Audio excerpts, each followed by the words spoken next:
Bonjour, bonsoir. Je dis à moi rentrer la caillou avec une autre vidéo.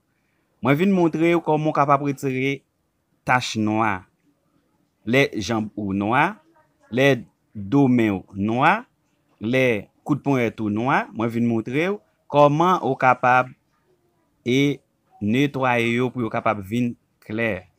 Ou pas besoin pile bagay, ou besoin seulement 4 ingrédients qui c'est vinaigre blanc, qui c'est citron, qui c'est colgate, ensemble avec maïzena. On suit vidéo ensemble. Gardez vidéo jusqu'à la fin pour capable faire très bien.